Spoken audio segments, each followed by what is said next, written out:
Buenas tardes, compañeros. Vamos a dar solo unos minutos para ver si se une más gente.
Muy bien. Vamos a comenzar entonces. La verdad es que somos bien poquitos, pero a ver si se siguen uniendo conforme avancemos. Pues buenas tardes a todos. Gracias por su asistencia. Esta sería nuestra sexta clase de laboratorio de sistemas operativos 2. Hoy es viernes 29 de agosto. Entonces vamos a comenzar. Hoy vamos a continuar con lo que sería la unidad 2, que son procesos e hilos.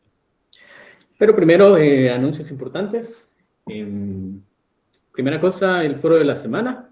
Ya está habilitado el foro de esta semana, desde el lunes hasta el domingo. O si tuvieran alguna duda o pregunta, ya saben que nos ayuda bastante que lo utilicen y a ustedes también para pues, resolver cualquier duda. Segunda cosa importante, ya están cargadas en DTT y en el Excel de notas las notas correspondientes a la hoja de trabajo 1, 2 y a la práctica 1. Entonces, por favor, revisen en DTT y que ya tengan su nota, que les aparezca. En Wii también ya está cargada la nota, entonces debería aparecerles ya. Por si alguien tuviera algún problema o algún inconveniente, pues me avisan y revisamos, pero ya debería aparecerles pues su nota. También hoy vamos a realizar lo que sería la evaluación docente, la primera. Probablemente más tarde se va a estar incorporando alguien del equipo de soporte de DTT para indicarnos cuándo realizar la evaluación. Entonces ahí cuando se unan pues vamos a ver eso. Y por último, la práctica número 2. Ya tengo el enunciado listo. Vamos a verlo hoy de una vez para que puedan empezar a trabajar en eso. Entonces, no sé si alguien tiene alguna duda o pregunta antes de que comencemos. Voy viendo otra vez aquí en la oficina. Toco. ¿Todo bien? Va. Vamos a comenzar entonces. Esta sería nuestra agenda para el día de hoy. Vamos a ver lo que son condiciones de carrera, métodos de sincronización de subprocesos, que serían los mutex, semáforos y bloqueos, y también la detección y prevención de los deadlocks. Y vamos a ver también un ejemplo práctico sobre sincronización de procesos. Entonces, como siempre, vamos a hablar un poco sobre las competencias que vamos a desarrollar el día de hoy. En este caso van a ser las mismas de la semana pasada. Entender el marco de referencia o estructura lógica general de un sistema operativo que le permita la utilización, análisis y diseño de sistemas operativos y también usar óptimamente los recursos y API del sistema operativo en el desarrollo de aplicaciones. Muy bien.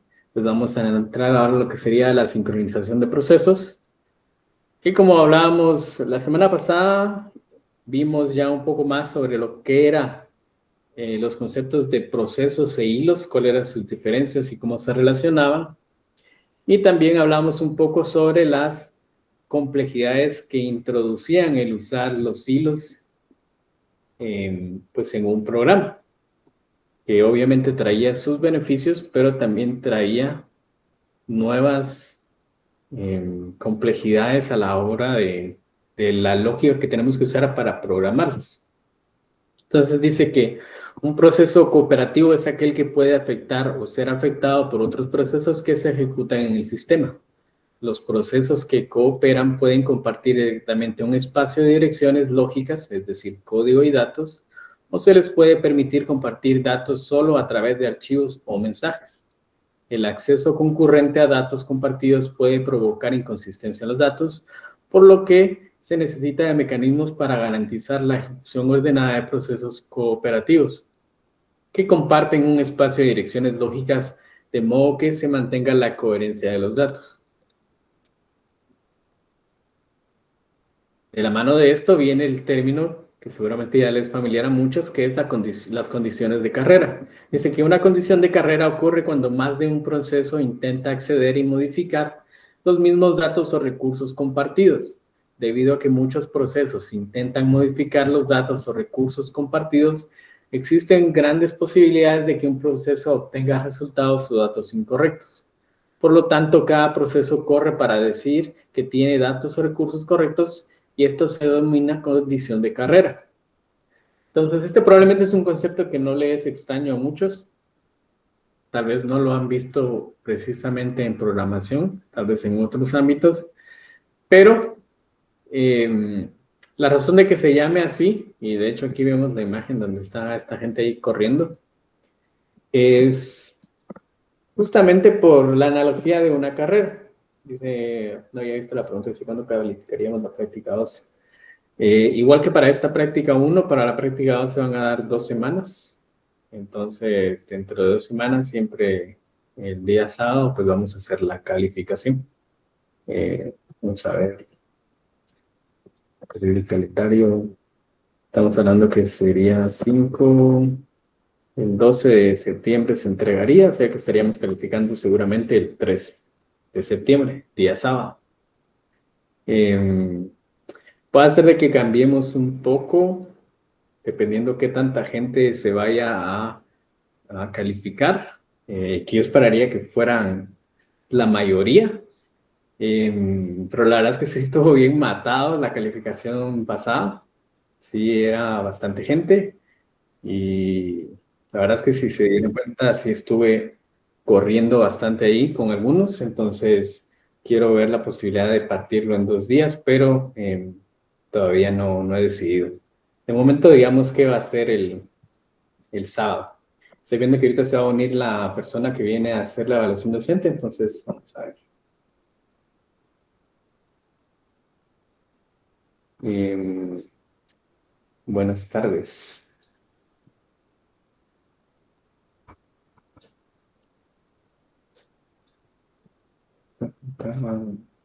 Buenas tardes.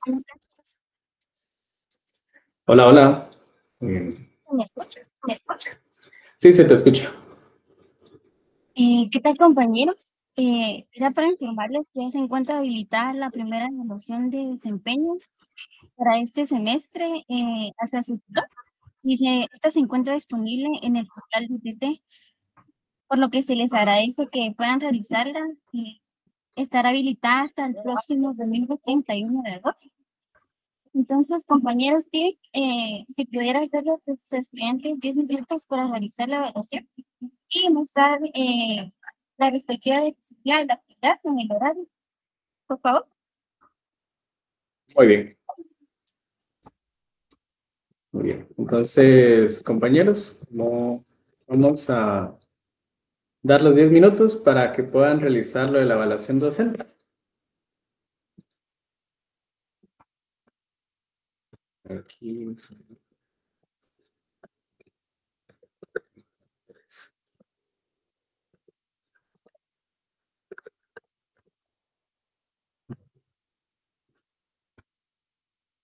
Entonces, vamos a dar hasta las y 43, que son los 10 minutos, para que puedan ingresar al portal ahí de DTT y realicen la evaluación. Entonces, hacemos 46 ahorita.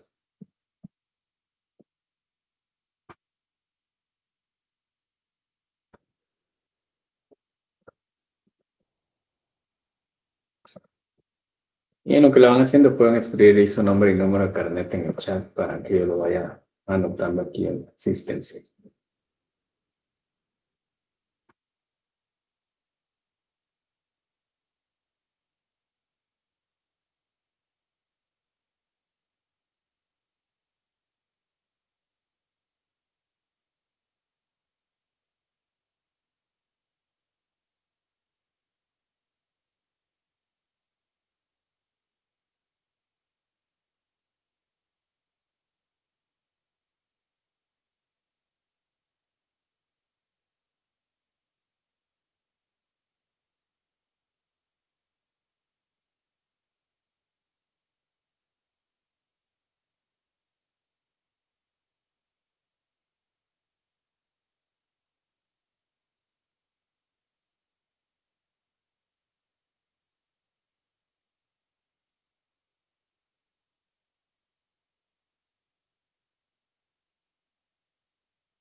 Muy bien, compañero, ya pasaron los 10 minutos. Eso sería todo de mi parte. Muchas gracias por su colaboración. Que tengan feliz tarde. Gracias, feliz tarde. Muy bien. Entonces, gracias ahí por su participación. Veo que ya somos más personas, entonces para los que no hayan entrado, ahorita hicimos lo que era la evaluación docente, entonces les agradecería si pueden ingresar para completar la evaluación ahí en el portal. Va a estar disponible hasta el domingo. Entonces, vamos a seguir.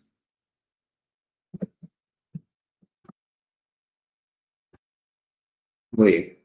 Entonces, les estaba comentando de que esto de las condiciones de carrera, pues la analogía con lo que sería la carrera y la razón de que se pone ahí la imagencita de las personas corriendo, es de que cuando estamos trabajando con sistemas informáticos, pues no existe algo como el empate.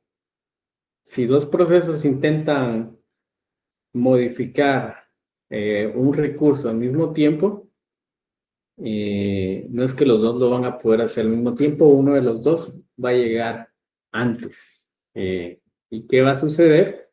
De que los cambios que haga el último son los que van a prevalecer sobre el que haya llegado de primero.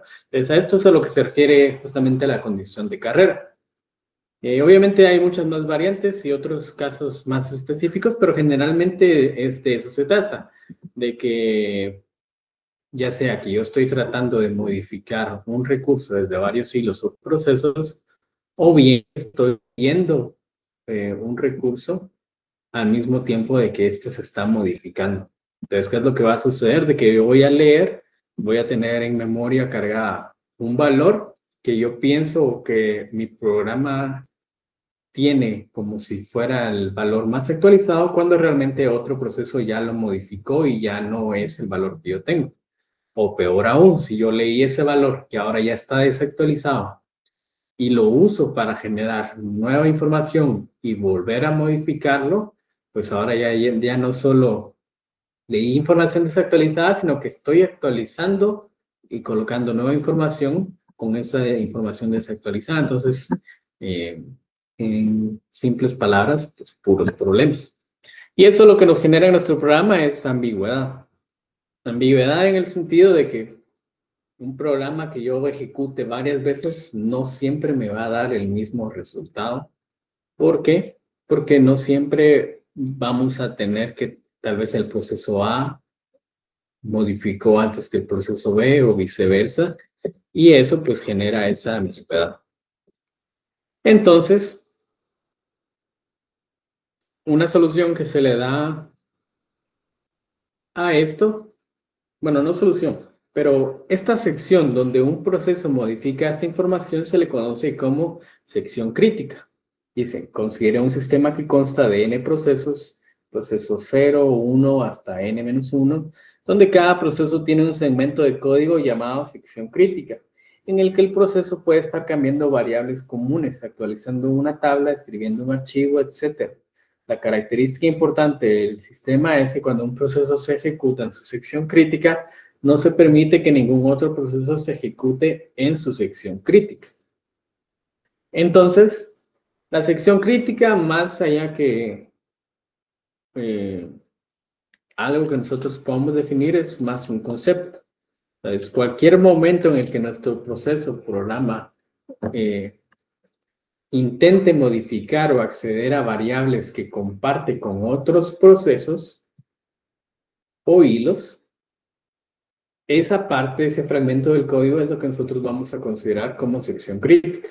Entonces, un programa puede tener muchas secciones críticas, pero solo se le considera crítica justamente cuando está haciendo eso, modificando variables comunes que están compartidas.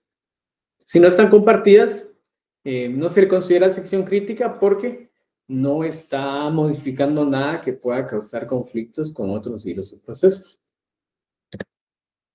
Entonces dice que el uso de la sección crítica permite que los procesos puedan cooperar sin modificar los datos de otro proceso mientras éste se está ejecutando.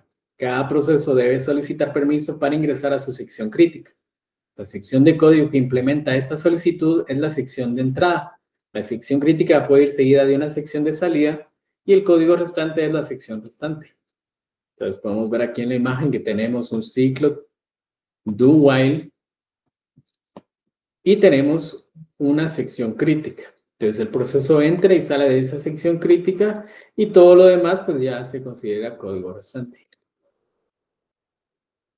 Entonces, para poder implementar una sección crítica de manera exitosa, tiene que cumplirse con estos 3 requisitos.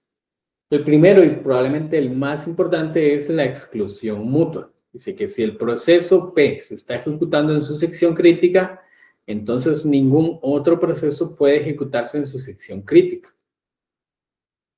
También dice sobre el progreso. Si ningún proceso se está ejecutando en su sección crítica y algunos procesos desean ingresar a su sección crítica, entonces solo aquellos procesos que no se están ejecutando en sus secciones críticas, en sus secciones restantes, pueden participar en la decisión sobre cuál ingresará a su sección crítica. Y por último, el de la espera limitada. Dice que existe un límite en el número de veces que otros procesos pueden ingresar a sus secciones críticas después de que un proceso haya realizado una solicitud para ingresar a su sección crítica y antes de que se conceda esa solicitud. Entonces, si se dan cuenta, estos son los 3 conceptos básicos que tenemos que tomar en cuenta para aplicar una sección crítica de manera correcta. Primero, solo un proceso a la vez entra a su sección crítica. Segundo, solo aquellos procesos que están ejecutando código que no es de la sección crítica pueden participar en la decisión de quién va a ingresar a su sección crítica. Y por último, si un proceso ya ingresó a su sección crítica, pues hay un número de veces limitados que puede ingresar a la sección crítica después de otro. Entonces, formas de solucionar esto hay muchas, pero una de las más populares es la que se conoce como la solución de Peterson. Dice que el informático llamado Gary L. Peterson dio un enfoque muy utilizado para resolver el problema de la sección crítica. En esta solución, cuando un proceso se ejecuta en la sección crítica al mismo tiempo, otros procesos pueden acceder al resto del código y también es posible lo contrario. Lo importante es que esta solución garantiza que solo un proceso se esté ejecutando en su sección crítica al mismo tiempo. Entonces vamos a ver un pequeño ejemplo. Dice que la solución de Peterson requiere que se compartan 2 elementos de datos entre los procesos. Pues tenemos acá, en este caso, una variable que refleja el turno y una bandera que es una matriz. Les dice que la variable turno indica a quién le toca entrar a su sección crítica. Eso es si turno es igual a i, entonces el proceso P de i puede ejecutarse en su sección crítica. El arreglo de banderas, el flag, se utiliza para indicar si un proceso está listo para ingresar a su sección crítica. Por ejemplo, si flag en su index i es verdadero, este valor indica que PI está listo para ingresar a su sección crítica. Entonces aquí tenemos un pequeño ejemplo con pseudocódigo. Tenemos que primero ambos programas, o mejor dicho, ambos procesos se inicializan con su bandera en true. Y decidimos automáticamente el turno es 1 o 0, ¿verdad? Entonces, ¿qué pasa si el turno es igual a 1?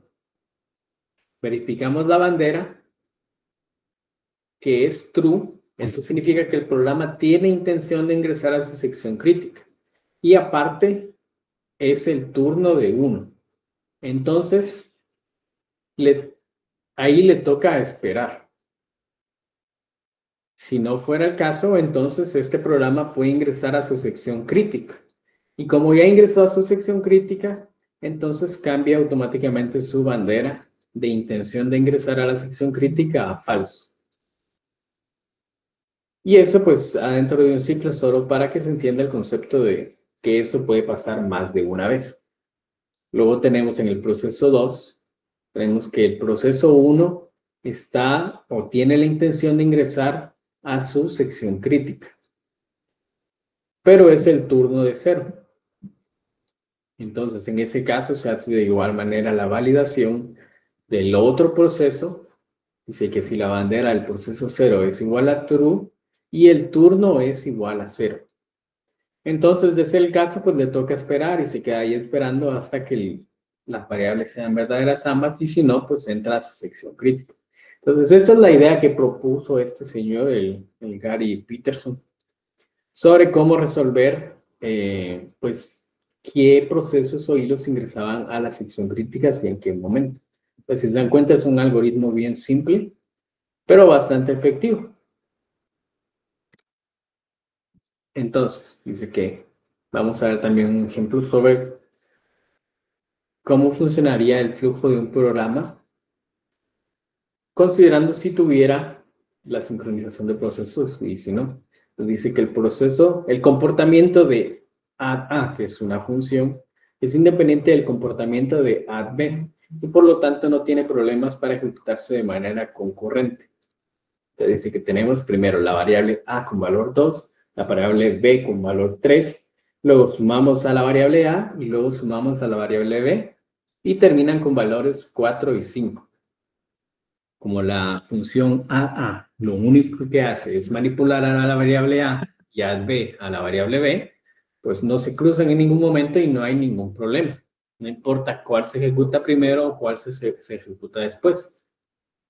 Entonces, si se ejecutan de manera paralela, no importa cuántas veces ejecutemos ese programa, el resultado siempre va a ser el mismo, va a ser consistente. Entonces, ahora vamos a hablar un poco sobre qué son los semáforos. Dice que el científico holandés W. Dijkstra, o sea, ¿cómo se dirá ese nombre de ese cuate? Dijkstra. Mostró cómo resolver el problema de la sección crítica a mediados de los años 60 e introdujo el concepto de semáforo para controlar la sincronización. Así que un semáforo es una variable entera a la que se accede mediante dos operaciones especiales llamadas wait y signal. Los semáforos son capaces de imponer la exclusión mutua, evitar condiciones de carrera e implementar la sincronización entre procesos. Entonces aquí tenemos de igual manera un ejemplo. Dice que un semáforo S es una variable entera que, además de la inicialización, es accedida únicamente a través de dos operaciones atómicas, wait y signal. La operación de wait disminuye el valor del semáforo y la operación de signal incrementa el valor del semáforo. Cuando el valor del semáforo es 0, cualquier proceso que realice una operación de espera será bloqueado hasta que otro proceso realice una operación de señal. Entonces aquí la idea es bastante sencilla. Yo tengo un entero que tiene un valor numérico, obviamente, que representa la cantidad de recursos que yo tengo disponibles. Entonces, yo tengo dos operaciones, wait y signal, que como se dieron cuenta, lo que hacen es sumar y restarle a este número entero que yo tengo. Entonces, voy a revisar primero si yo tengo recursos disponibles a través de mi variable S. Es por eso que yo tengo aquí este wait. Wait S. ¿A qué se refiere esto? Pues va a esperar a que yo tenga recursos disponibles. Dice que si yo tengo recursos disponibles, entonces voy a restarle una unidad a mi entero. Entonces, ¿qué pasa cuando yo me acabe digamos que yo tengo una S igual a 1? Cuando el primer proceso ingrese acá, va a ver que sí hay disponibles y va a restarle. Entonces, esto se va a convertir en 0. Entonces, cuando eso sea 0, ya no va a poder seguir, ya no puedo usar más recursos, no hay más disponibles. Entonces, aquí el while se queda esperando. Se queda esperando hasta que un proceso que ya haya consumido uno de los recursos lo deje de usar y mande a llamar al comando signal. ¿Y qué va a hacer signal? Simplemente sumarle a la variable de mi entero S. Entonces, primero le quité 1, se volvió 0, terminé de usarlo, le sumo 1 y ahora otra vez tengo 1. Entonces, si otro proceso ingresara aquí al wait, pues se va a quedar ahí hasta que mi variable entero vuelva a ser mayor que 0. Entonces, se pueden dar cuenta, la idea, el concepto es bastante sencillo. Trabaja con un entero y la cantidad que yo puedo tener ahí depende de los recursos que obviamente quiero volver disponibles para mis hilos o procesos. Por ejemplo, si yo quiero decir que tengo 3 recursos diferentes, puede ser archivos, conexiones de red, socket, lo que sea. Yo tengo 3, entonces significa que 3 procesos o hilos pueden ingresar a su sección crítica al mismo tiempo. Entonces, digamos que si tengo 3 hilos y tengo un semáforo de 3, pues los 3 van a estar ahí consumiendo y probablemente cuando llegue a 0, pues no va a haber nadie pendiente ahí de que se vaya a quedar esperando. Pero ¿qué pasa si tengo 3 y tengo 5 hilos? Entonces ahí sí, cuando los primeros 3 vengan y usen los recursos, 2 de ellos se van a quedar esperando ahí de manera indefinida hasta que alguno de los otros libere su recurso para que pueda ser usado. Y así de manera cíclica hasta que pues, se termine la ejecución del programa. Entonces dice que cuando un proceso realiza una operación de wait en un semáforo, la operación verifica si el valor del semáforo es 0, es mayor que 0. Si es así, disminuye el valor del semáforo y deja que el proceso continúe su ejecución. Mientras que una operación de signal en un semáforo activa un proceso bloqueando en el semáforo, si lo hay, o incrementa el valor del semáforo en 1. Debido a esta semántica, los semáforos también se denominan semáforos de conteo. Y el valor de un semáforo determina cuántos procesos pueden pasar a la operación de espera. Les dice que un semáforo puede tomar valores mayores que 1 y se pueden utilizar para controlar el acceso a un recurso determinado que consta de un número finito de instancias. Se inicializa ese con el número de recursos disponibles. Si el valor del semáforo está por encima de 0, los procesos pueden acceder a su sección crítica o los recursos compartidos. Y la cantidad de procesos que pueden acceder a los recursos es el valor del semáforo. Sin embargo, si el valor es 0 significa que no hay nada disponible o que varios procesos ya están accediendo a la sección crítica, por lo que no pueden acceder más procesos. Entonces vamos a hablar sobre lo que son las operaciones atómicas. ¿Se recuerdan estas 2 operaciones que utiliza el semáforo, wait y signal? Las 2 se consideran operaciones atómicas. Dice, el problema que tenemos con las soluciones anteriores es que algunas líneas de código que deben ejecutarse sin interferencia de otros procesos. Esto no es un problema siempre que un proceso tenga el control de la CPU, pero si el sistema operativo le quita la CPU antes de que pueda terminar de ejecutar su sección de código, otro proceso puede tener la oportunidad de arruinar su trabajo. El código debe ejecutarse de forma atómica, en una unidad ininterrumpible. Entonces, para que los semáforos resuelvan el problema, la implementación de las 2 funciones de espera y señal deben ser atómicas. No puede haber interrupciones mientras se implementan estas operaciones. Entonces, ¿a qué se refiere esto? Si se recuerdan, la semana pasada hablábamos un poco más sobre la ejecución concurrente paralela y el paralelismo. Entonces, cuando hablamos de concurrencia específicamente, sabemos de que un programa, dependiendo la duración de su ejecución, pues el CPU va a darle y quitarle el tiempo de CPU a lo largo de su vida. Entonces, cuando tenemos operaciones atómicas, lo que estamos diciendo es decirle al CPU, mira, mientras yo estoy realizando esta operación, no puedes cambiar a otro proceso. Tienes que darme todo el tiempo necesario para que yo la termine antes de cambiar. Y así evitar de que yo le dé el tiempo de CPU a un proceso o hilo diferente que potencialmente vaya a venir y arruinar el trabajo que el primero hizo. Causar condiciones de carrera, en pocas palabras. Luego tenemos lo que son los mutex. Dice que cuando no se necesita la habilidad del semáforo de contar, algunas veces se utiliza una versión simplificada llamada mutex. Los mutex son buenos solo para administrar la exclusión mutua, para ciertos recursos compartidos o pieza de código. Se implementan con facilidad y eficiencia, lo cual hace que sean especialmente útiles en paquetes de hilos que se implementan en su totalidad en espacio de usuario. Un mutex es una variable que puede estar en uno de 2 estados: abierto o desbloqueado o cerrado bloqueado.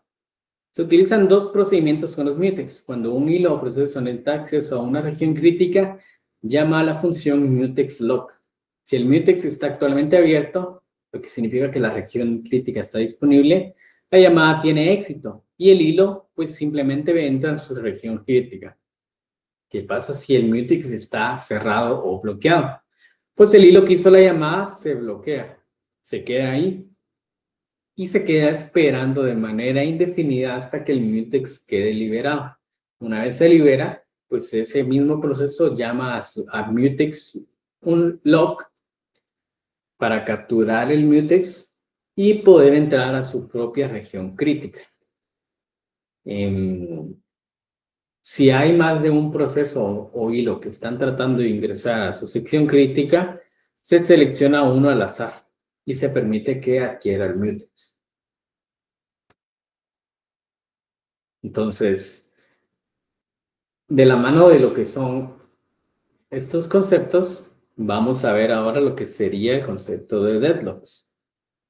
Probablemente muchos de ustedes también conocen este concepto, se les hace familiar, quizá tal vez de base de datos, que es donde creo que más se menciona a veces. Dice que un deadlock o bloqueo mutuo es el bloqueo permanente de un conjunto de procesos o hilos de ejecución en un sistema concurrente que compiten por recursos del sistema. Ocurre cuando un proceso entra en un estado de espera porque un recurso del sistema solicitado está retenido por otro proceso en espera, que a su vez está esperando otro recurso retenido por otro proceso en espera. Si un proceso permanece indefinidamente incapaz de cambiar su estado porque los recursos están siendo utilizados por otro proceso, esto se le conoce como un deadlock. Entonces, ¿qué es lo que sucede? Normalmente un proceso va a necesitar, ya sea uno o más recursos, mientras está dentro de su sección crítica. Digo normalmente porque tampoco es que sea así siempre, para un programa tal vez muy sencillo, ¿no? Pero generalmente cuando alguien a un proceso o programa entra en su sección crítica es porque va a modificar aquí y allá.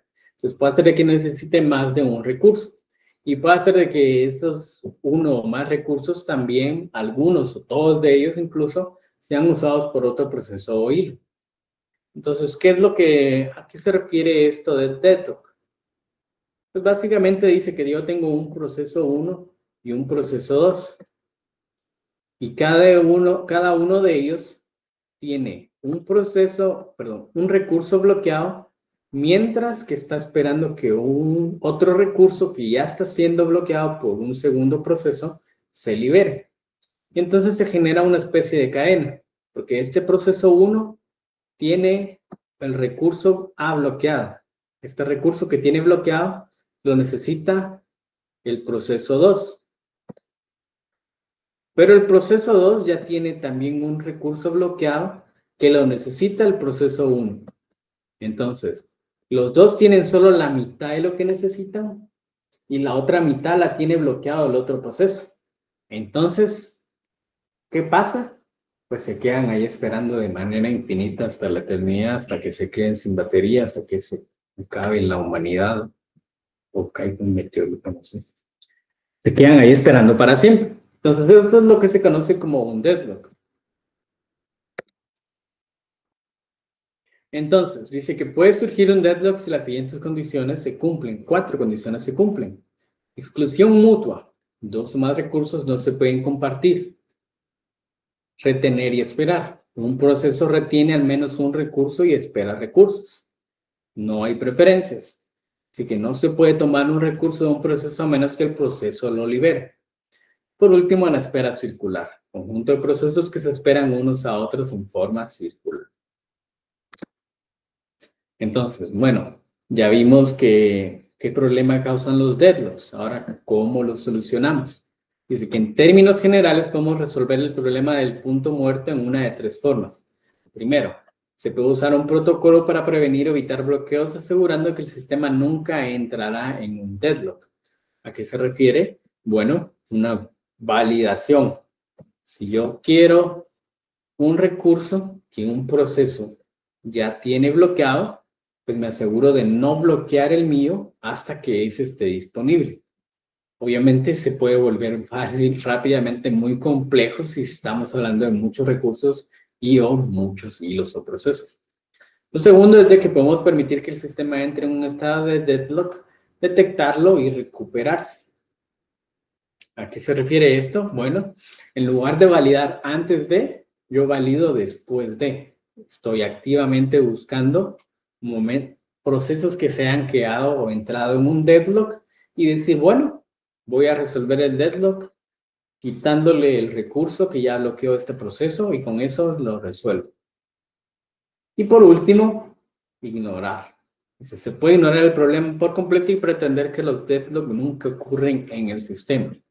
La peor de todas. O sea, si los ignoro y asumo que no van a suceder, simplemente me voy a encontrar con, en algún momento van a pasar y no va a tener el sistema que hacer más que botonazo. Entonces, esa no se recomienda mucho. Y hasta ahí llegaríamos entonces con la teoría. Vamos a ver un ejemplo guiado ahorita sobre la sincronización con mutex y semáforos. Pero no sé si alguien tiene alguna duda o pregunta sobre la teoría que acabamos de ver. La vamos a poner ahorita en práctica rápidamente. ¿Todo bien? ¿Todo claro?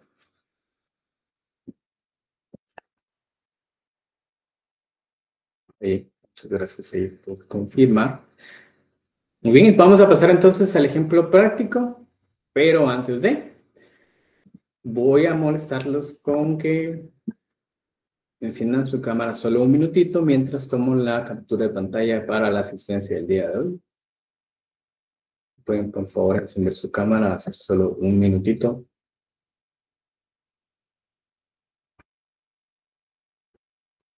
Muchas gracias a ellos que ya encendieron. Vamos a esperar a que la gente encienda su cámara.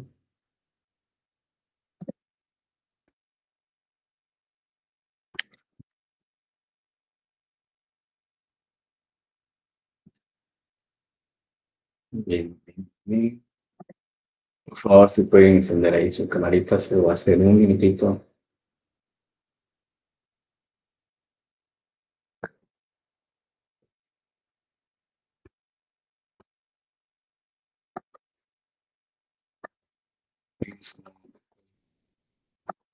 A ver si un par de personas más encienden su cámara.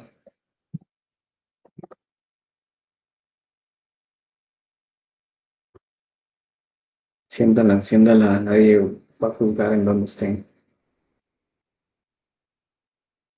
En la chamba, en el baño. Un par más. Está, gracias, gracias. Se los lo encendieron.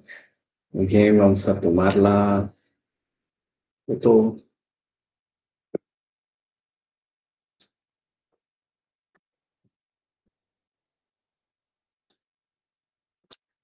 Muy bien, ahí estamos. Es la pueden apagar. Muchas gracias.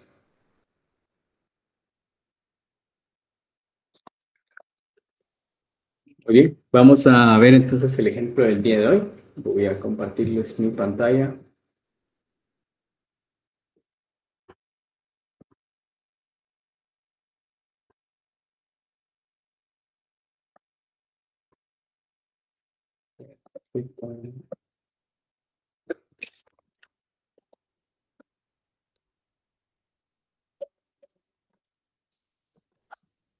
Entonces, como siempre, yo tengo aquí ya mi máquina virtual y nos vamos a conectar por SSH.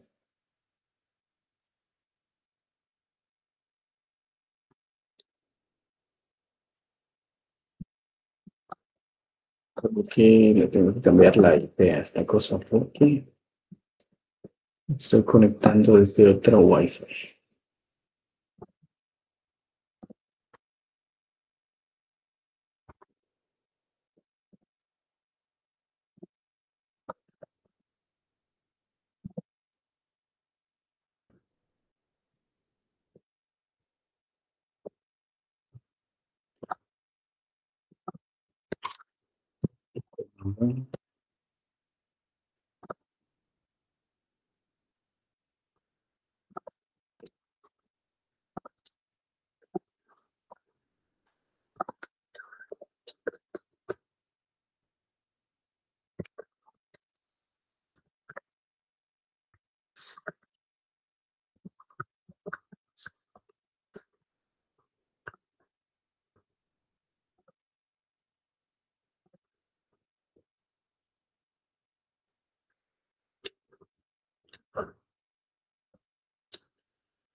Bien, en lo que se está conectando, solo como un recordatorio, ahí está ya el ejemplo que vamos a ver el día de hoy en el repositorio de ejemplos. Hoy sería el que dice ejemplo de sincronización. Voy a compartirlo de igual manera aquí en el chat, por si lo quieren ir siguiendo en lo que yo estoy trabajando aquí al mismo tiempo. Y ahorita nos envío a conectar.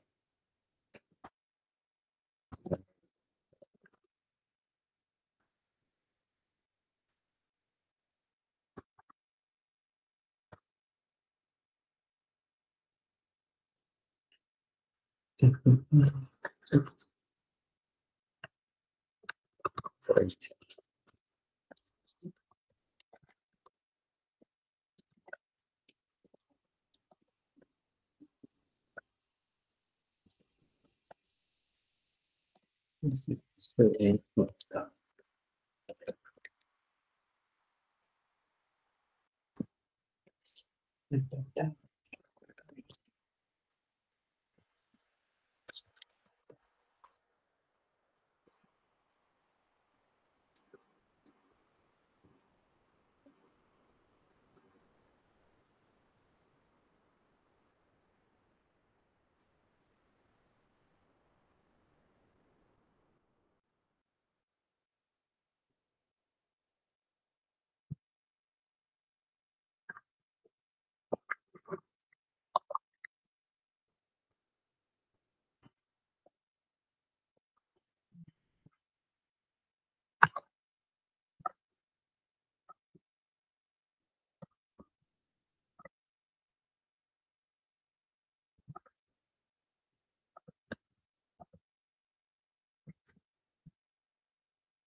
Bien, así nos conectó.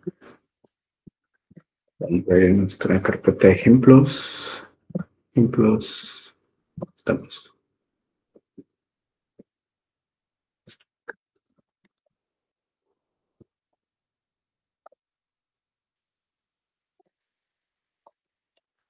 Y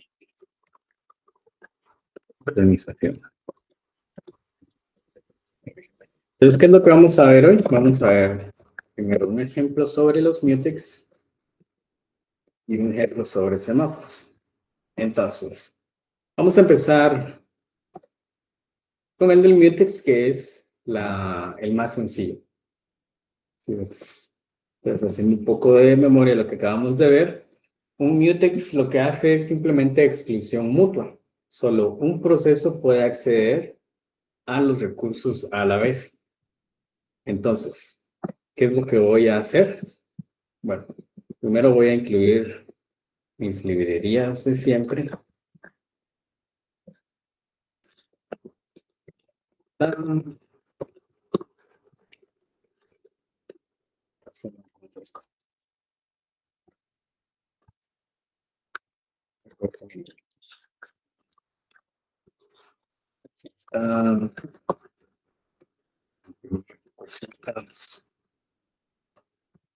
Para los hilos y para librerías también.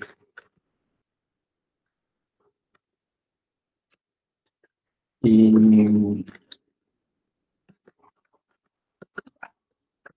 entonces vamos a definir primero una variable del tipo mutex, sería s3 mutex-t. Vamos a poner el mutex de nombre. Y de candidato. Tenemos definido. Vamos a definir también nuestro main. Siempre con la 0.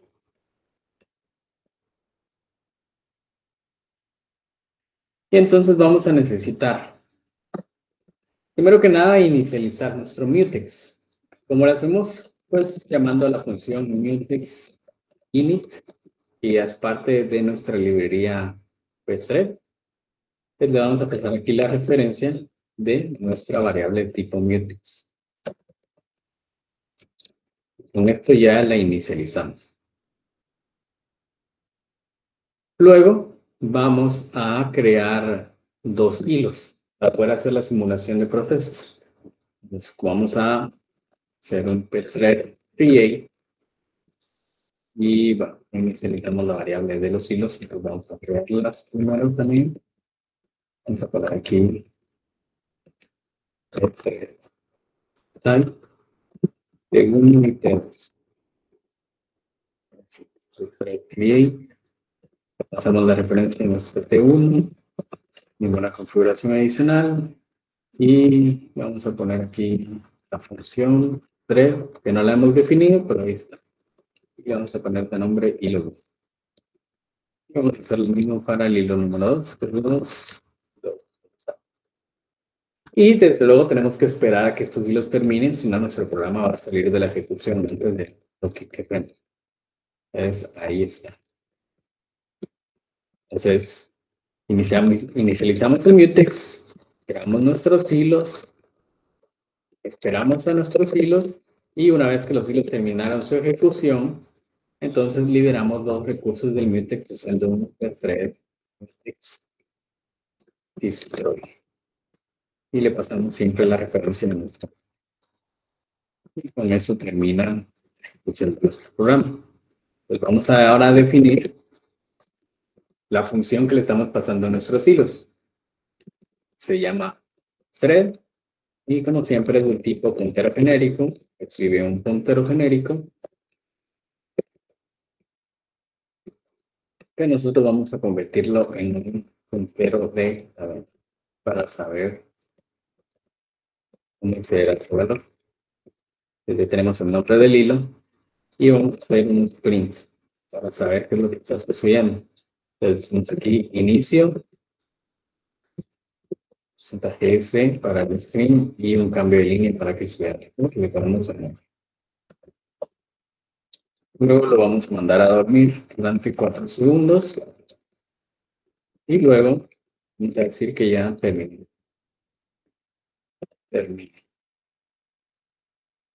Y por último, retornamos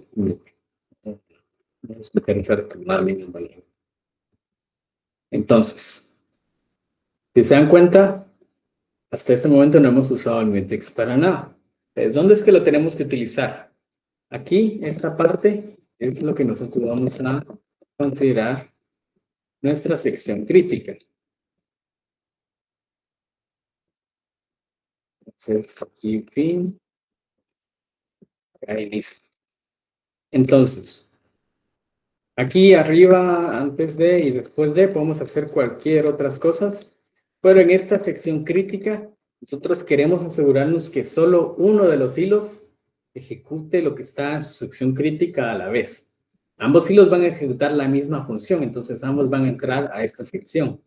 Pero ¿cómo nos aseguramos que solo uno de ellos se ejecute a la vez? De hecho, probemos.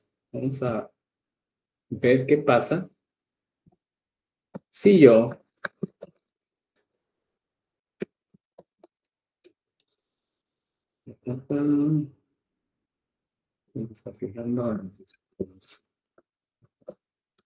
si yo ejecuto esto ahorita. Creo que le puso mal el nombre a esto, no sé.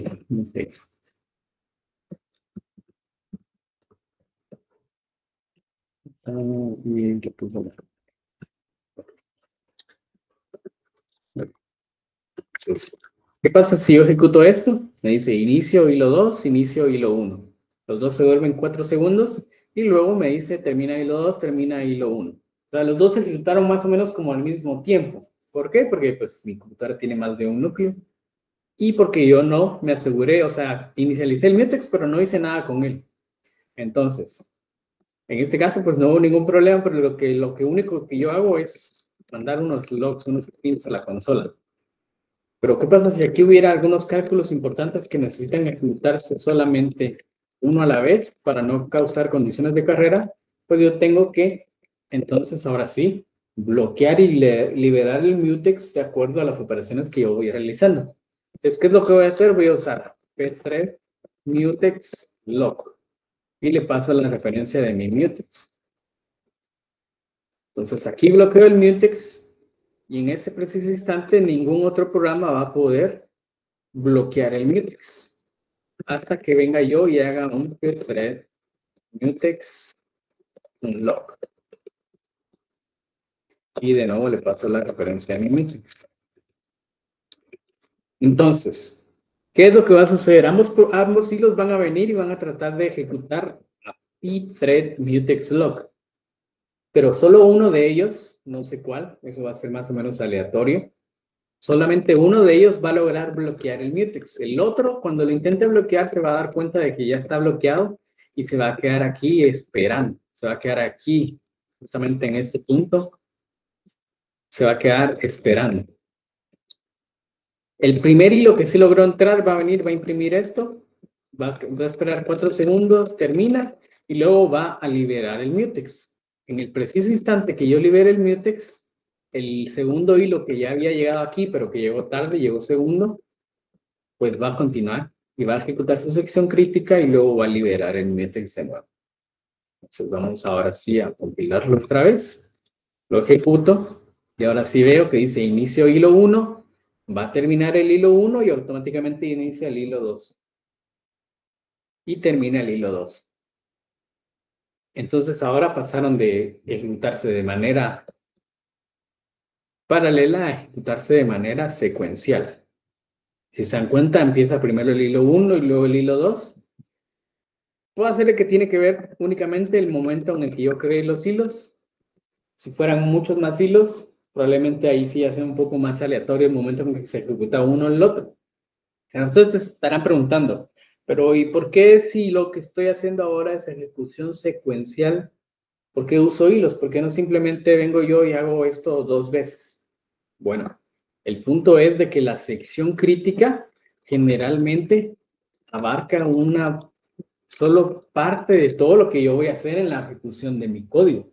Digamos que tal vez yo estoy haciendo un gran cálculo, tal vez calculo unos miles, cientos de miles de cálculos y solo quiero guardar el resultado. El resultado es el que quiero yo modificar tal vez en alguna variable o en algún recurso que yo tengo ahí disponible y que tiene que necesariamente ejecutarse solo uno a la vez. Entonces, obviamente mi hilo va a hacer muchas operaciones y luego solo cuando le toque su sección crítica va a venir y va a bloquear al otro. Para todo lo demás se puede ejecutar en paralelo, pero justamente ese fragmento de código va a ser solo uno a la vez. Entonces, pues ese es el sentido de que exista esa sección crítica que se logra con movimientos, al menos en este caso. Muy bien. Ahora vamos a ver cómo sería con los semáforos. Entonces, vamos a ver 2 ejemplos de semáforo. El primero lo vamos a hacer como a manita, para que ustedes entiendan más o menos cómo funciona el proceso. Voy a necesitar las mismas librerías para incluirlas. Y vamos a definir algunas variables. El número de hilos. Vamos a poner que sean 4. Vamos a poner el número de recursos. Vamos a decir que van a ser 2. Y vamos a definir un struct que va a ser la forma o la estructura que va a contener mi semáforo. Entonces tenemos aquí un type definition. Struct. Y vamos a necesitar 3 cosas. Primero, un entero. Que son los recursos, la cantidad de recursos que tengo disponibles. Luego voy a tener un mutex que me va a servir para poder venir y modificar pues los valores del semáforo sin causar condiciones de carrera. Y por último, un tipo de valor con -t, con una condición que me va a servir como señal. Ese es el famoso símbolo. Y vamos a definir entonces el semáforo. Sen. No le puse el nombre. Va a ser exacto. Entonces ahí está. Muy bien. Entonces ahora yo tengo que inicializar mi semáforo y lo voy a hacer de manera manual. Init. ¿Qué va a recibir esta función? Pues voy a necesitar primero el puntero de mi semáforo. Voy a tener aquí un puntero del tipo semáforo, lo voy a llamar siempre sem, y voy a tener la cantidad de recursos inicial. Voy a llamar aquí solo value. Entonces voy a venir y para inicializarlo lo que tengo que hacer es primero inicializar el mutex que ya tengo ahí. Le paso la referencia del mutex adentro de mi sem y también voy a necesitar inicializar mi condición. Que es esta, la condición. Y por último, pues asignarle a los recursos el valor inicial de cuántos recursos voy a tener. Muy bien. Ya tengo mi semáforo inicializado. Ahora voy a necesitar también otras dos funciones. Porque si se recuerdan, el semáforo necesita dos operaciones, wait y signal. Entonces voy a venir y voy a poner aquí una función del tipo void, semáforo wait, y void, semáforo signal. No las voy a implementar todavía. Lo siguiente que voy a necesitar es una función de thread. Esto es lo que van a ejecutar mis hilos. Tampoco la voy a definir todavía. Y ahora sí, voy a definir mi main.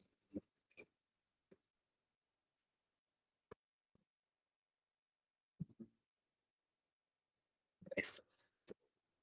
Entonces, 0. Y ahora sí, aquí adentro voy a ejecutar varios hilos. Esto lo voy a copiar y pegar porque ya lo hemos hecho varias veces. Entonces, tiene sentido explicarlo ya. ¿No? Es lo que estoy haciendo aquí. Lo mismo que hemos visto en otros ejemplos. Crear con un ciclo for todos los hilos que yo especifiqué en mi definición de thread. Sí, thread. Y luego esperarlos. Y como nombre, pues simplemente le paso el número de hilo que corresponde. Muy bien, ahora, antes de hacer esto, yo tengo que inicializar mi semáforo que acabo de crear. Entonces le paso la referencia de mi variable que definí aquí del tipo semáforo y le paso la cantidad inicial de recursos que va a tener, que serían 2 en este caso. Ya lo inicialicé. Muy bien. Entonces ahora ya tengo mi main, tengo los hilos, y los hilos van a ejecutar mi función thread. Pero thread todavía no está definido. Entonces ahora sí vamos a definir aquí qué es lo que vamos a hacer. Es igual que en el proceso anterior, voy a venir yo y voy a castear mi variable name para poder acceder a ese valor sin problema. Y ahora voy a imprimir. ¿Qué es lo que voy a imprimir? Pues primero voy a imprimir que mi proceso está en espera. Entonces dice que, aquí va a decir, digamos, hilo 1 en espera. ¿Qué está esperando? Pues a que el semáforo se libere. Entonces, voy a poner aquí semáforo wait. Se lo escribí mal. Wait. Ahora sí, semáforo wait. Y le voy a pasar una referencia de mi semáforo. Si no lo había definido, lo voy a definir ahora sí. Semáforo entero sem. Y esto también lo van a necesitar. Semáforo. Muy bien. Entonces, ni bien el hilo trata de ejecutarse, va a intentar ingresar a su sección crítica. Entonces aquí vamos a simular sección crítica también. Entonces, ¿qué vamos a hacer aquí? Simplemente poner que tal hilo tuvo,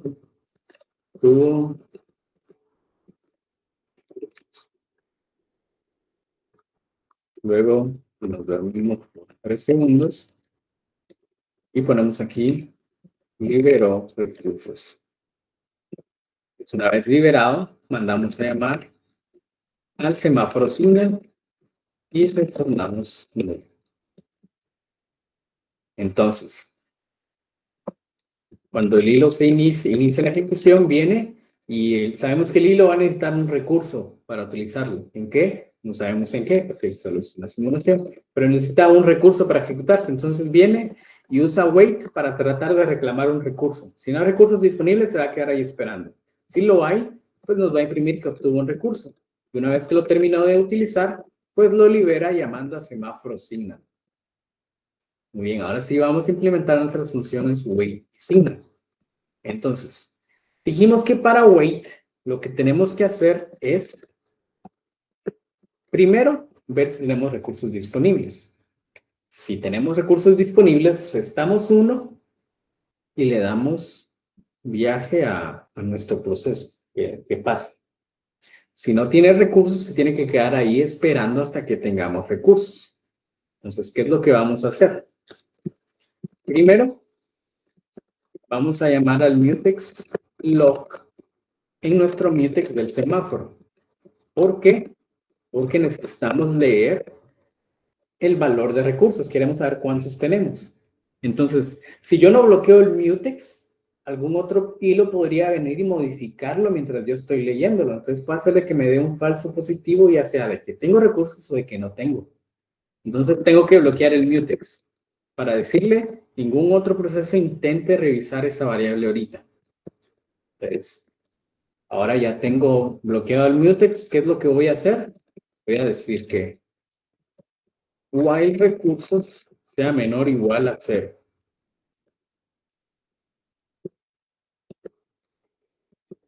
Entonces, si no tengo recursos, o sea, si mi variable de recursos es 0 o menor que 0, significa de que no hay. O sea, aquí tengo que esperar. Pero si sí hay, simplemente vengo y a recursos le reduzco el valor en 1. Y libero el mutex.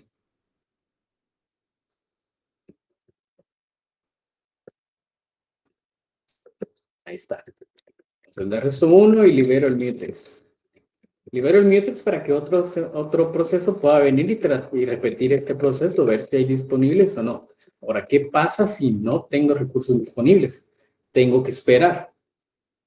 Pero no me voy a enciclar en un while ahí y repetir eso infinitamente hasta ver si hay recursos o no. ¿Por qué no puedo hacer eso? Porque yo vine a bloquear el mutex. Mientras el mutex esté bloqueado, significa que ningún otro proceso va a poder venir y modificar mi semáforo y quitarle o ponerle a los recursos. En otras palabras, mientras este mutex esté activo, si se dan cuenta, yo lo libero hasta acá abajo. Pero si no hay recursos, se va a quedar aquí. Entonces, si yo no libero el mutex, cuando uno de los procesos que tiene un recurso atrapado termine, va a venir y va a intentar bloquear el mutex para sumarle 1 a mi variable de recursos. Pero no puede porque ya está bloqueado. Entonces, nunca voy a tener los recursos de vuelta. Entonces, ¿qué es lo que yo hago acá? Para eso sirve el condition, la condición. Entonces, yo hago pthread con wait. ¿Estoy quedando sin batería? Wait. Entonces, ¿qué le voy a pasar a esto? 2 valores. Solo que me voy a jalar el cargador. Porque si no, la clase va a terminar.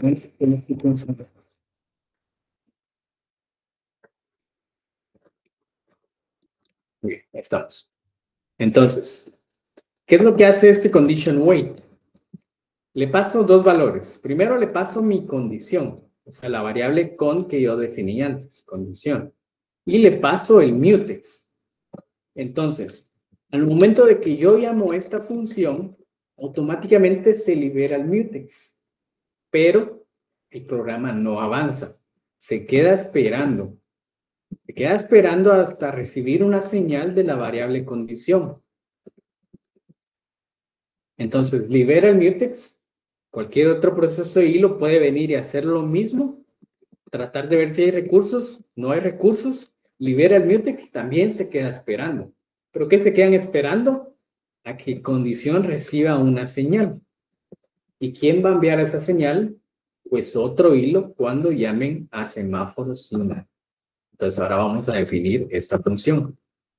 Entonces, esta función va a venir y también va a llamar al mutex. Lo va a bloquear. Y después lo va a desbloquear. Bien. Entonces, ¿qué es lo que tiene que hacer? Bueno, si el signal lo que está haciendo es decir, bueno, ya hay un recurso disponible adicional. Entonces, vengo yo y le sumo 1 a mi variable recursos de mi semáforo. Luego vengo y mando una señal de que hay recursos disponibles. Y por último, libero el mutex. Ahora, es muy importante el orden en que hago esto. Tengo yo que enviar la señal antes de liberar el mutex. ¿Por qué? Porque si se dan cuenta, acá esto está esperando. Pero en el momento de que detecte una señal de la condición, va a volver a bloquear el mutex. Porque acá, si se recuerdan, lo tenía bloqueado. Cuando esto recibe una señal de espera, va a venir y va a volver a entrar en este ciclo. Va a volver a revisar si ya hay recursos. Y como va a revisar la variable recursos, tengo que bloquear el mutex para poder obtener un valor confiable de esa variable. De hecho, si no bloqueo el mutex, simplemente no voy a poder tener un valor fiable, digamos. Entonces, cuando esta recibe una señal, vuelve a bloquear el mutex. Y en el momento de que vuelve a bloquear el mutex, vuelve a revisar esta información. Entonces, ¿qué pasaría si vengo yo y desbloqueo el mutex antes de enviar la señal? Pues lo que va a pasar es de que este de acá no va a lograr bloquear el mutex. Y la señal pues nunca va a hacer nada. Entonces se va a ciclar ahí. Entonces esta parte es importante. Entonces envío la señal y libero el mutex. Entonces, ya que libere el mutex, esto de acá va a poder seguir, va a ver que ya hay recursos, va a restar un recurso y desbloquea el mutex. Y ahí va a seguir. Entonces, con eso ya tengo todo lo que necesitaba para ejecutar mi programa. Vamos ahora a ejecutarlo. No da errores. Me dio un montón.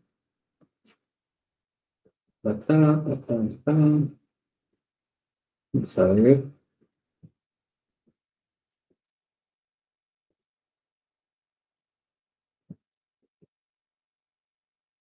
Compartir el teo, dice. Tal vez lo definí mal. Sí, chaval, no sé por qué se me pasa siempre esa T ahí. Muy bien.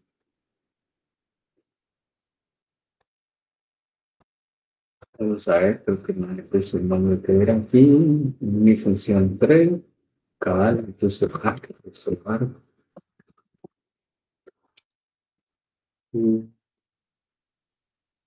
Tres. Creo que también le puse mal el nombre. 3.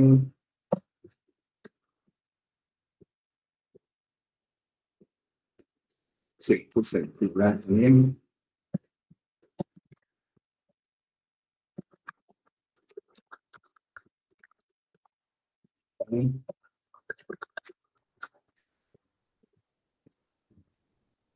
Creo que lo usé en otro lado aquí.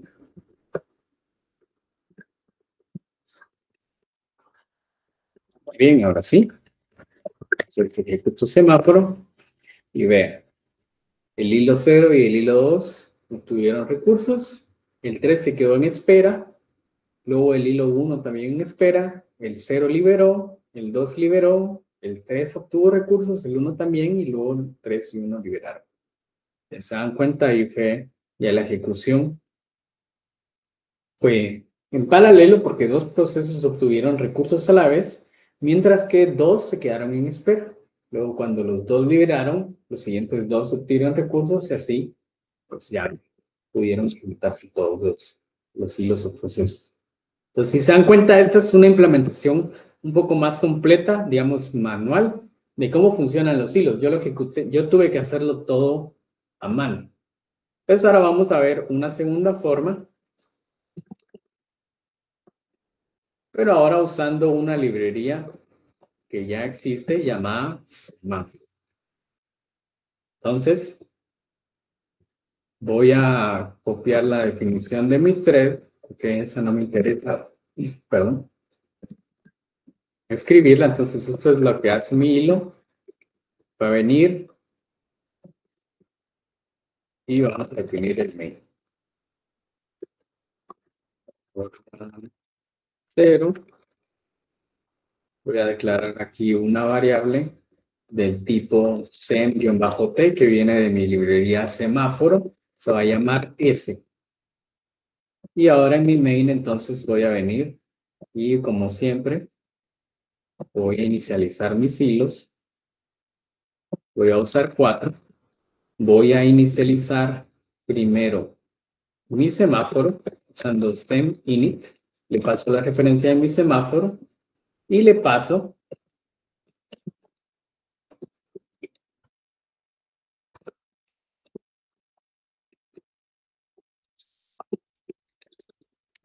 los 3 atributos que necesita la inicialización de mi semáforo, que sería primero un puntero hacia el semáforo como tal, que es este de acá. Y este sería la cantidad de recursos. Y este suelo no me acuerdo para qué. No sé si lo dice esto acá. No. Vamos a ver. Vamos a rapidito solo para.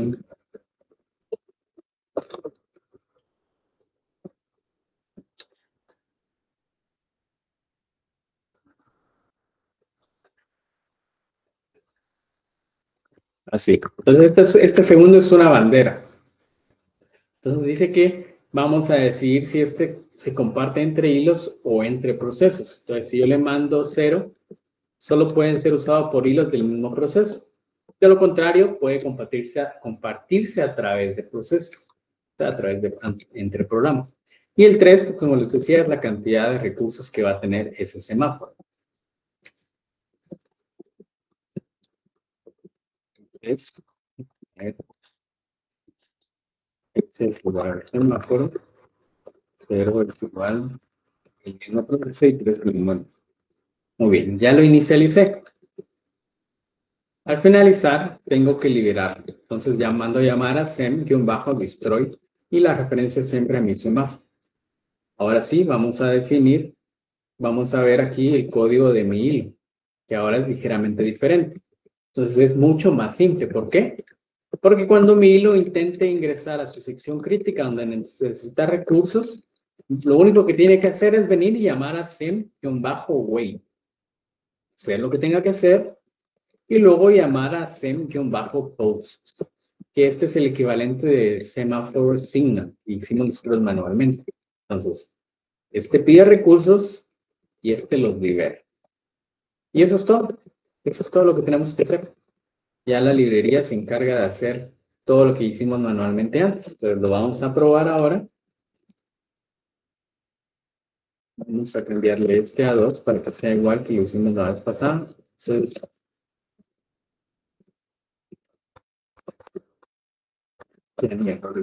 este fue mucho más sencillo.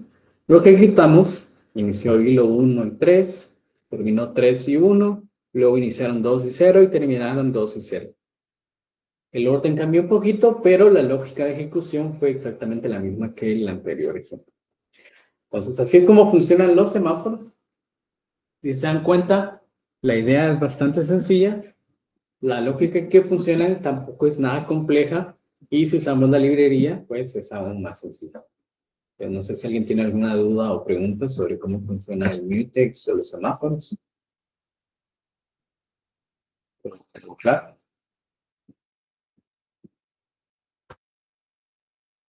Si nadie tiene ninguna duda o pregunta, entonces vamos a pasar a lo que seguramente estaban esperando todos, que es la práctica número 2. Entonces la misma ya está cargada en Webby. La acabo de poner ya para que esté disponible. Esta... no subí el archivo. Voy a cargar de una vez. Bueno, se los voy a mostrar y luego después la voy a subir. Entonces, vamos a ver.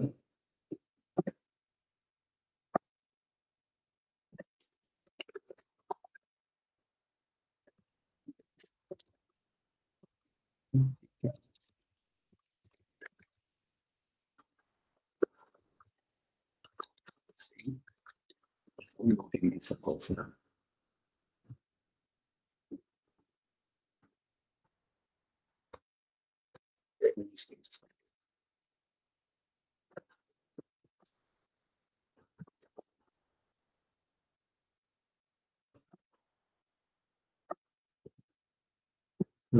Entonces,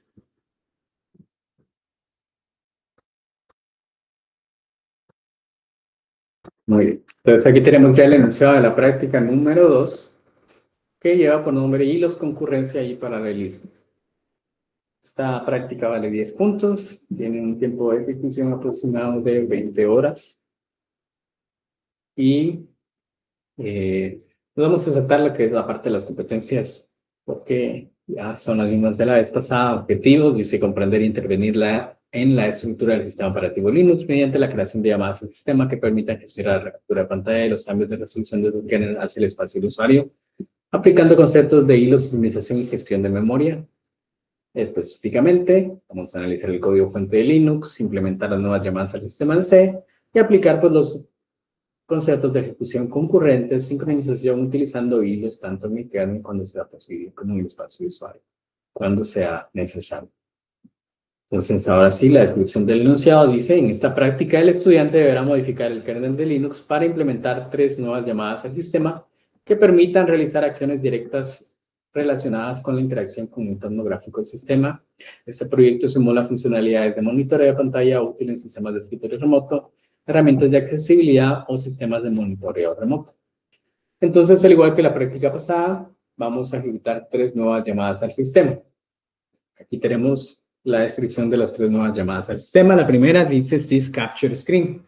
¿Cuál es el propósito de esta syscall? Dice: esta syscall debe capturar el contenido de la pantalla en el instante en el que fue llamada y devolver los datos necesarios para construir la imagen en el espacio del usuario. ¿Qué parámetros va a recibir? Solamente un puntero donde se almacenará el resultado en el espacio del usuario. ¿Cuál es el resultado esperado? Una vez iniciada la syscall, el espacio en memoria compartido desde el programa de usuario debe ser sobrescrito con el nuevo contenido de la pantalla en ese instante. Entonces, cuando ustedes manden a llamar a esta syscall, le tienen que pasar como parámetro prácticamente un buffer, por ejemplo, y ese buffer, desde el lado del kernel en la syscall, pues lo van a llenar con información de contenido de la pantalla. Y aclaración acá: la información, la imagen como tal no la van a generar del lado del kernel. Solo van a ir a buscar la información necesaria desde los buffer, el buffer. Se la van a mandar al lado de usuario y el lado de usuario es donde van a generar la imagen. Luego tenemos sys ipc channel send/receive. Dice que estas syscall permiten enviar y recibir mensajes entre procesos. Entonces dice que va a llevar parámetros. 1, mensaje a enviar, o ninguno si se quiere recibir mensajes. Pues, ¿cuál es el resultado esperado? Que yo voy a tener 2 programas, por lo menos. Para probar este syscall necesito por lo menos 2 programas. Entonces, el primero va a venir y va a llamar a syscall, a sys ipc channel send, y va a mandar un mensaje.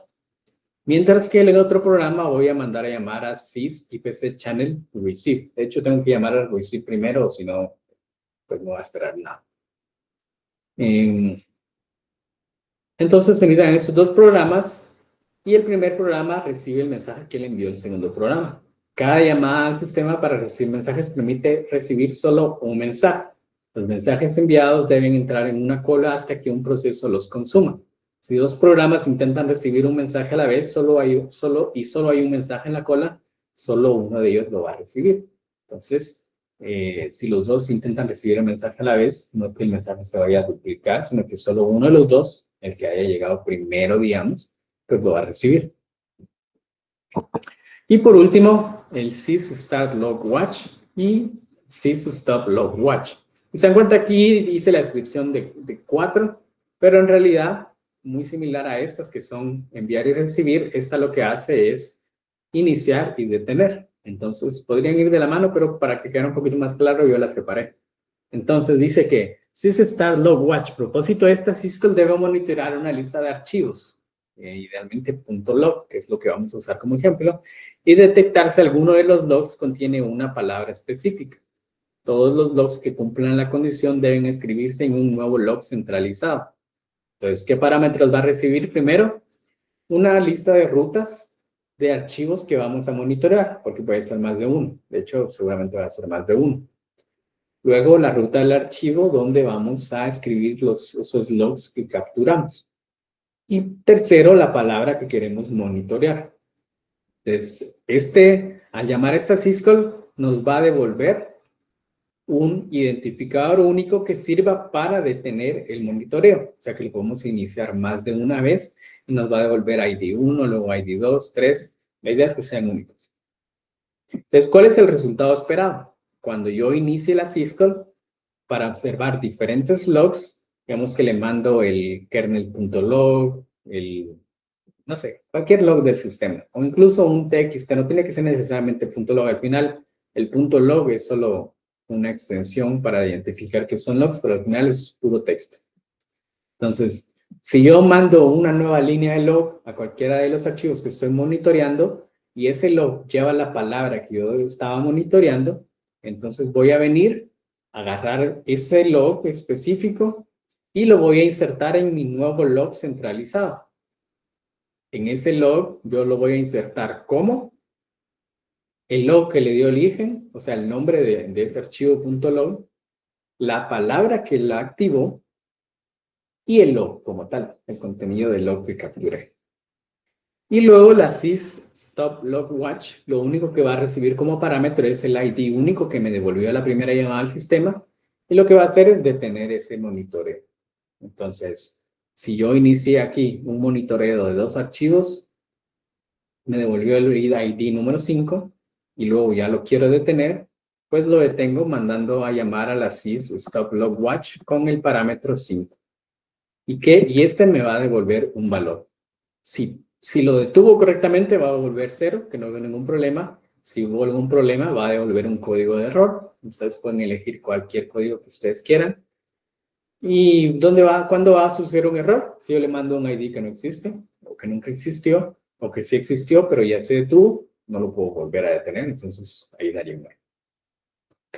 Y dice, adicionalmente se deberá desarrollar al menos 2 programas de prueba, porque como les decía, para probar esta syscall de enviar y recibir, necesitan por lo menos 2 programas. No se puede hacer en un solo programa, no tendría sentido.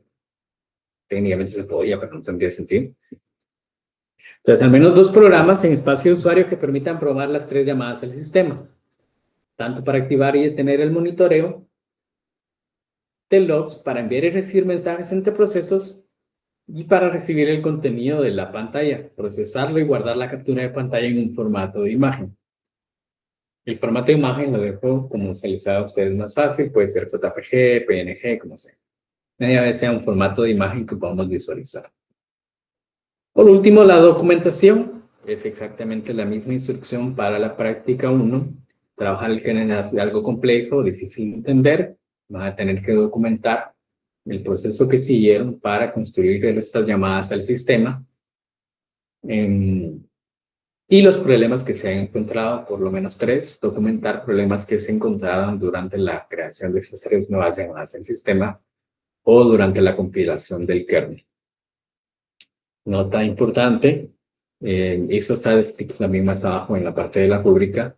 La idea es de que ustedes coloquen qué error tenían, si es parte del código que escribieron, ya existía o que ustedes lo agregaron, el código que tenían antes, el código de cómo lo arreglaron y si tuvieron que consultar algún lugar o cómo supieron que estaba mal o si tal vez, no sé, se dieron cuenta ustedes solitos que estaba mal, pues ponen ahí o ponen la referencia de cómo supieron que eso estaba mal, tal vez estaban usando una llamada, una función que ya está obsoleta, ya no se utiliza más y por eso está raro. Entonces, por último, entregables. Van a entregar código fuente únicamente de los archivos del kernel modificado, tal cual hicimos en la práctica 1, respetando la estructura de directorios del kernel, pero esta vez también van a entregar el código del programa de usuario digamos, la vez pasada, igual ustedes me lo mostraron, pero no era parte de las integrales, esta vez sí. ¿Por qué? Porque su programa de prueba, pues es parte de lo que se necesita para la demás del sistema 1, lo que guarda la captura de pantalla. O sea, digamos que la Cisco la hace la mitad del trabajo y el programa de usuario hace la otra mitad. Entonces, por eso es de que ahora sí se contempla. Va a funcionar de la misma manera. La entrega va a ser a través de GitLab, en la rama que ustedes ya tenían, o si no tenían, pues la pueden crear. Si de casualidad no han llenado el formulario para la invitación de GitLab, ahí está el mismo formulario. Y lo que tienen que hacer es que en su rama la crean con su número de carnet, adentro crean una carpeta, que en este caso ahora se va a llamar práctica 2-2S2025. Y para la entrega siempre en Webby van a entregar el link de su rama. Y siempre la alerta de, por favor, nada, andar modificando ramas de otros compañeros. Consideraciones, la práctica es individual, el lenguaje de programación siempre va a ser C. El programa para probar las llamadas del sistema no puede hacer uso de ningún otro método para capturar pantalla o cambios de resolución que no sean las llamadas al sistema. Esto de cambios de resolución, creo que se me fue porque no lo modifiqué. Antes había puesto otra llamada al sistema que otra vez iba a jugar ahí con la resolución, pero mejor se las quité, porque les he mucho problema. Entonces al final decidí quitarla. Pero sí, o sea, yo voy a revisar que su programa de prueba no esté haciendo truco ahí para mandar a traer la captura de pantalla de alguna otra forma. Que lo haga con lo que le devuelve la Cisco. La documentación va a ser en formato Markdown, no se aceptará en otro formato, y las llamadas al sistema deberán ser desarrolladas en su propio archivo cisco.susac.c. No necesariamente tiene que llamarse así, pero a lo que me refiero es de que ustedes tienen que crear nuevos archivos o uno solo si van a agregarlos. Por ejemplo, si quieren seguir trabajando en el mismo de la práctica 1, no hay problema, pero la idea es de que no usen archivos que ya eran parte del kernel antes. Eso es a lo que se refiere. El cronograma, pues tenemos el ejemplo guiado de los hilos, concurrencia y paralelismo, que fue la clase pasada, la hoja de trabajo con investigación sobre hilos, el día de hoy que les estamos dando oficialmente el enunciado, y hoy también les di el ejemplo guiado del mutex y semáforos. Va a haber una hoja de trabajo la siguiente semana que es sobre multithreading, que también les va a ayudar, que es parte de lo que van a tener que usar en su práctica 2, y finalmente la entrega que va a ser el 12 de septiembre. La calificación de la práctica la dejo en blanco porque como puede ser que cambie a última hora, pero en teoría debería ser el día después de la entrega, que es el 13 de septiembre de 2025, que también va a ser sábado. Pero como les decía al inicio, estuvo bien matado, la verdad, que esa calificación pasada. Entonces, voy a ver si, dependiendo de cuántos entreguen, que esperemos que sean todos, tal vez separarlo entre viernes y sábado. Pero, pues vamos a ver, porque sí, sí estuvo bien matado esa idea de calificación. Entonces tenemos aquí de una vez la rúbrica de calificación. No la voy a leer porque esto pues ya entrar en detalle, pero si quieren saber exactamente el punteo, pues ya está definido desde ahorita cómo se van a evaluar. Siempre las llamadas a GSEMA lo que tiene más punteo, y ahí está todo ya listo. La parte de valores, recuerden, originalidad, nada de andar copiando, y uso responsable de recursos externos. Si se detecta algún plagio, pues van a tener 0 puntos y como siempre pues se va a reportar a la escuela de sistemas. Aquí hay algunas referencias sobre ideas que pueden tomar para realizar la práctica, pero la mayoría pues como siempre lo van a tener que investigar. Entonces eso sería el contenido de la práctica número 2. No sé si alguien tiene alguna duda o pregunta. Dice para el de los logs, yo le envío la ruta del archivo a algo logs y debe leer todos los archivos, o sea, todas las líneas, está solo leyendo solo las líneas que agregue durante el tiempo que se está ejecutando. Sí, tiene que leer solo las líneas durante el tiempo que se está ejecutando. Digamos, si ese log tiene 1.000.000 de líneas, no me interesan, solo me interesan las que lleguen desde el momento que yo activé la Cisco.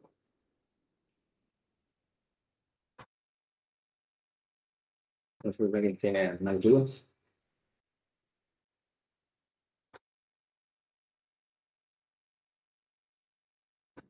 ¿Está todo claro? o está tan confuso que no tienen dudas. Saben que no saben. Está bien. Bueno, como siempre, ahí está disponible los foros para que puedan hacer cualquier pregunta. Recordatorio de que vayan a completar la evaluación docente, si no les dio tiempo a hacerlo durante la clase. Y si no tienen más dudas o preguntas, pues eso sería todo por la clase del día de hoy.